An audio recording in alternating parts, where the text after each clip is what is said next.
Halo semuanya, kembali lagi di channel Hobi Mengupas. Di video kali ini, kita akan mengupas alur cerita dari film How Wow, yang dirilis pada tahun 2015. Penasaran bagaimana ceritanya? Sebelum lanjut videonya, seperti biasa, aku mau ingatkan pada kalian, untuk klik tombol like dan subscribe, agar channel ini terus semangat upload video setiap hari. Cerita dimulai, dengan menunjukkan seorang konduktor kereta, bernama Joe, yang baru saja keluar dari kereta. Kebetulan, ia baru saja menyelesaikan perjalanan terakhirnya, dan saat ini, sudah waktunya bagi Joe untuk pulang ke rumah. Kemudian, ia segera mengambil barang-barang yang ada di loker, tapi, Joe malah menemukan sebuah amplop di dalam lokernya itu, yang ternyata setelah dibuka, surat itu berisi surat pernyataan. Diterangkan dalam surat itu, bahwa Joe telah ditolak dalam suatu promosi jabatan. Lalu, ia dihampiri oleh saingannya, yang bernama David, dan terlihat jelas, David sudah menjadi supervisor. Di titik inilah David menyuruh Joe, untuk menggantikan pekerjaan petugas yang tak masuk hari ini. Dengan kata lain, Joe disuruh lembur dan tidak boleh pulang, karena, masih terdapat satu keberangkatan terakhir, di jadwal paling malam. Pada awalnya, semuanya berjalan baik-baik saja, dan tidak ada yang mencurigakan sama sekali. Setelah itu, Joe berjalan ke setiap gerbong, untuk melakukan pemeriksaan karcis. Namun, para penumpang baru akan turun, ketika sudah sampai di stasiun terakhir, yang bernama Stasiun Eastborough. Selama perjalanan, Joe yang lelah, masih saja harus berhadapan dengan penumpang-penumpang yang cukup mengesalkan.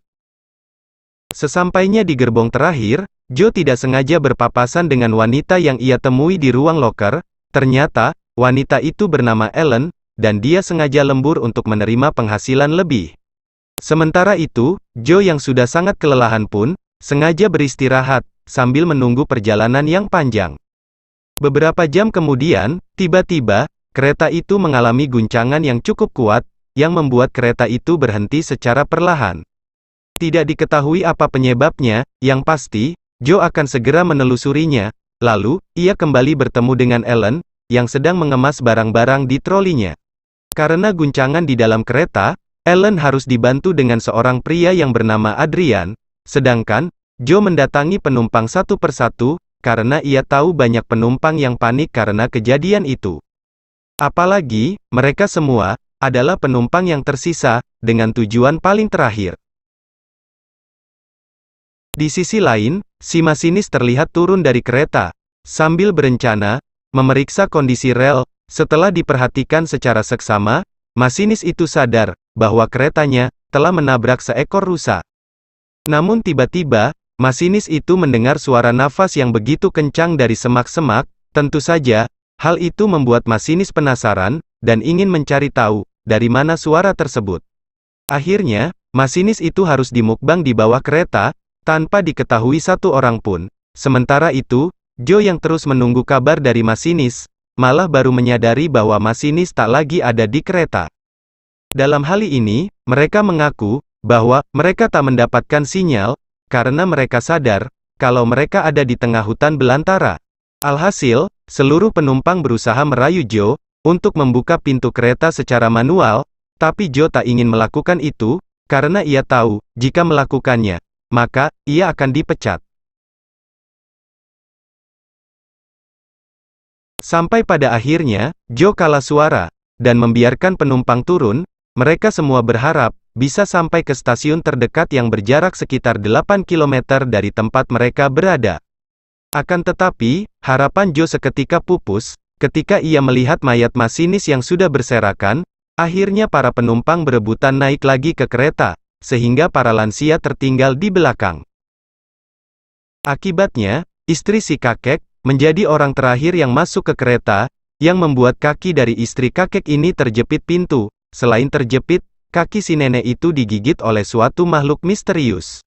Untungnya, kaki nenek itu tidak putus. Meski terdapat luka gigitan yang sangat parah, mengetahui ada yang tidak beres, mereka hanya bisa menahan rasa takut dan tak bersuara sedikit pun. Dari sini, orang yang tadinya tidak saling kenal, seketika terbiasa untuk saling tolong-menolong satu sama lain. Kemudian Joe yang tak mendapat jawaban dari kantor pusat pun, didatangi oleh seorang pemuda. Pemuda ini bernama Billy. Billy berkata, ada kerusakan di salah satu komponen kereta, yang membuat kereta berhenti seketika. Meski begitu, masih sangat berbahaya untuk keluar dari kereta, dalam kondisi terdesak seperti ini.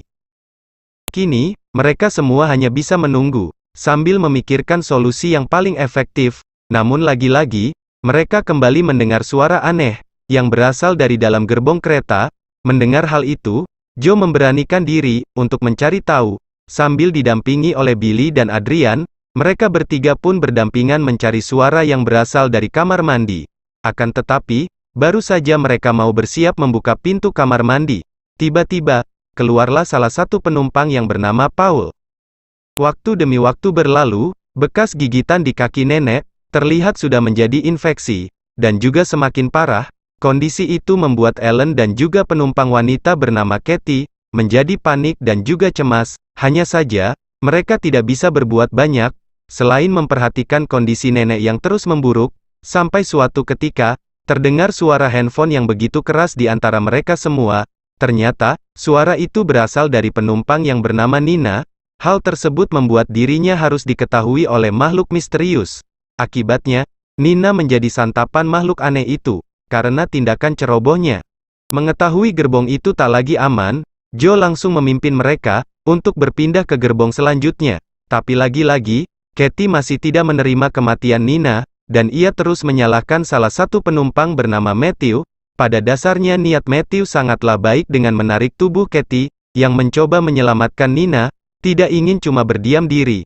Joe dan lainnya berantusias untuk mencari senjata darurat, yang ada di dalam kereta, yang dimana mereka semua, membuat pelindung kaca dan pintu gerbong itu, dengan memanfaatkan berbagai kerangka kursi kereta. Namun sebaliknya, keberadaan Paul, tidak begitu berarti, karena, dia hanya bisa mules dan mules setiap saat, setelah kerja bakti yang cukup melelahkan. Joe dan penumpang lain beristirahat sejenak sambil panik, satu sama lain. Mengejutkannya, si nenek itu tiba-tiba muntah darah, dan membuat seluruh penumpang yang ada di kereta menjadi histeris. Di samping itu, Joe menyadari, bahwa ada satu orang penumpang yang tak berada di dalam kereta, yang tidak lain tidak bukan. Orang itu adalah Paul si gendut beban. Tapi, rasa mulesnya selama ini, malah berujung nala petaka, karena, makhluk pemakan manusia mulai mengetahui keberadaannya itu. Ujung-ujungnya, bisa ditebak, kalau Paul sudah menjadi makanan empuk terenak bagi makhluk tersebut. Sementara itu, Joe terjebak di dalam gerbong yang sama, karena Adrian sudah terlanjur panik, dan kabur dari kereta, tapi tetap saja pintu itu tidak akan terbuka, karena satu-satunya kunci berada di saku milik Joe. Alhasil, Joe diselamatkan dalam waktu yang begitu mepet, karena makhluk itu sudah berada di belakangnya.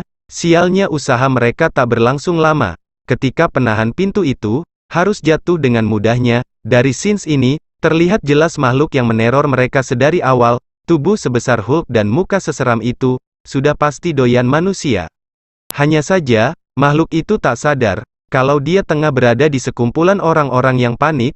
Seketika makhluk itu langsung dikeroyok, seolah-olah tak memiliki harga diri.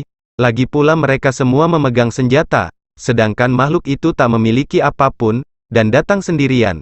Setelah puas membantai, akhirnya, mereka berbincang, dan menyimpulkan, bahwa makhluk itu adalah seorang werewolf.